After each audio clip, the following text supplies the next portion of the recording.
सबसे बड़ा कारण है कि जो सरकार चौधरी चरण सिंह जी का सम्मान कर सकती है, देश के प्रधानमंत्री जानते हैं कि गुर्बत क्या होती है, तो सार्वजनिक रूप से कह चुके हैं इस बात को। और जब लोकदल था तो विपक्ष था, माफ कीजिएगा, आज कहीं विपक्ष है नहीं, क्योंकि एक जो बड़े नेता हैं राहुल जी, वो ऑलमोस्ट पीएम है, और हमारे यूपी वाले हमारे भ्राता वो ऑलवेज सीएम है। देश के प्रधानमंत्री जानते हैं कि गुर्बत क्या होती है, तो सार्वजनिक रूप से कह चुके हैं इस बात को। क्या हम सब लोग गरीबी से मुक्ति देने की कोशिश नहीं कर रहे?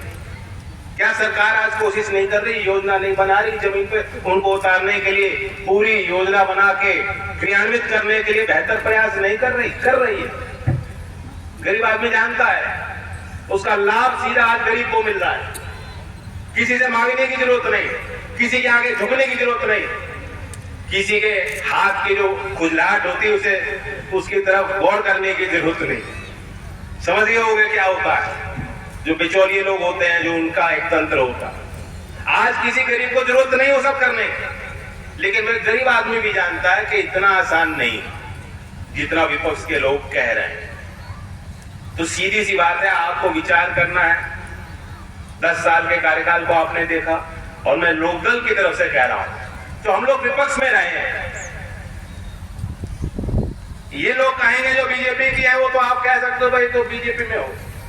जब हम लोग जो विपक्ष में रहे, और जब लोकदल था तो विपक्ष था, माफ कीजिएगा, आज कहीं विपक्ष है नहीं, क्योंकि एक जो बड़े नेता हैं राहुल जी, वो ऑलमोस्ट पीएम है, और हमारे यूपी वाले हमारे भ्राता वो ऑलवेज सीएम है। वो सीएम की कुर्सी चली गई, उनको एहसास ही नहीं हुआ कि कुर्सी ना आज है ना कल को मिलेगी, क्योंकि उनके इर्द गिर्द जो लोग हैं उन्होंने वही वातावरण बना रखा है कि भैया आ गए, भैया आ गए। स्थिति बदल चुकी है, वो समय दोबारा नहीं आने वाला।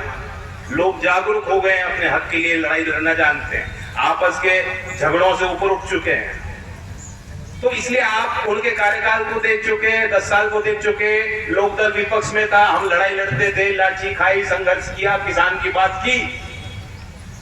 और मैं आज आपको वादा करने आया हूं, क्योंकि जब हम यहाँ आना जाना रहा, चौधरी अजीत सिंह जी यही सभा करके गए 2005, मेरा भी इस क्षेत्र से लगाव है, हमारा प्रिय जिला है संभल, चौधरी चरण सिंह की कर्मभूमि। मैं आपको वादा करने आया हूं, सबसे बड़ा कारण है कि जो सरकार चौधरी चरण सिंह जी का सम्मान कर सकती है।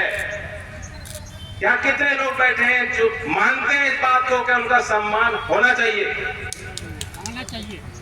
और सब लोग जिन्होंने हाथ खड़े किए, मैं जानता हूं जितना प्रसन्न और खुश मैं नहीं हुआ, उससे ज्यादा प्रसन्नता आपको महसूस हुई, क्योंकि हर एक जाति का आदमी, सिर्फ संभल का नहीं, सिर्फ पश्चिम उत्तर प्रदेश का नहीं, सिर्फ उत्तर प्रदेश का ही नहीं, देश हर कोने में आप चले जाएंगे, हर एक वर्ग का आदमी चौधरी साहब को अपना मानता, अपनित्व की भावना और गहरा विश्वास।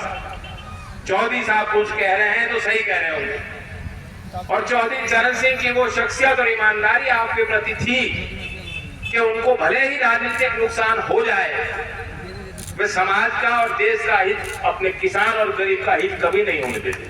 और इसलिए कितने उनके किस्से हैं, हमारे बुजुर्ग बताते हैं कि चुनावी सभा, ऐसी सभा सज रही है, वो आ गए और उन्होंने कहा कि हमारे दल का हमने टिकट इनको दिया है, लेकिन ये प्रत्याशी सही नहीं है, उपयुक्त नहीं है, उसके चरित्र में कमी है, इसलिए दूसरे को वोट दे दें।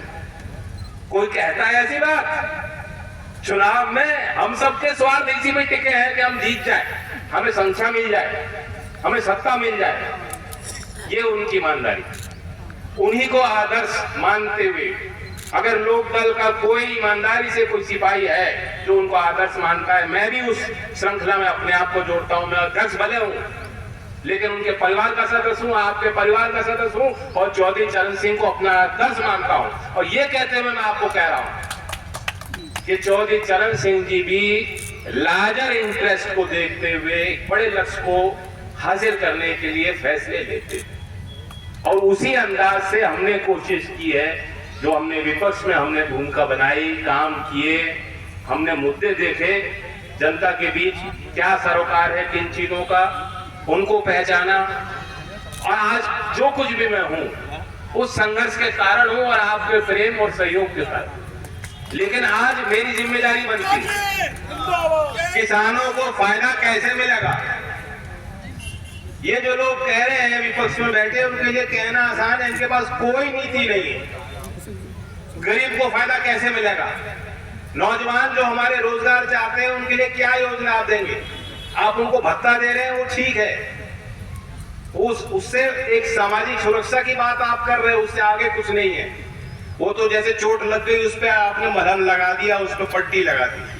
हमसे जुड़े रहने के लिए हमारे YouTube चैनल को सब्सक्राइब करें और नई वीडियो की नोटिफिकेशन के लिए बेल आइकॉन को दबाएं। अगर आप ये वीडियो Facebook पर देख रहे हैं तो लाइक जरूर करें और ज्यादा से ज्यादा शेयर करें। धन्यवाद।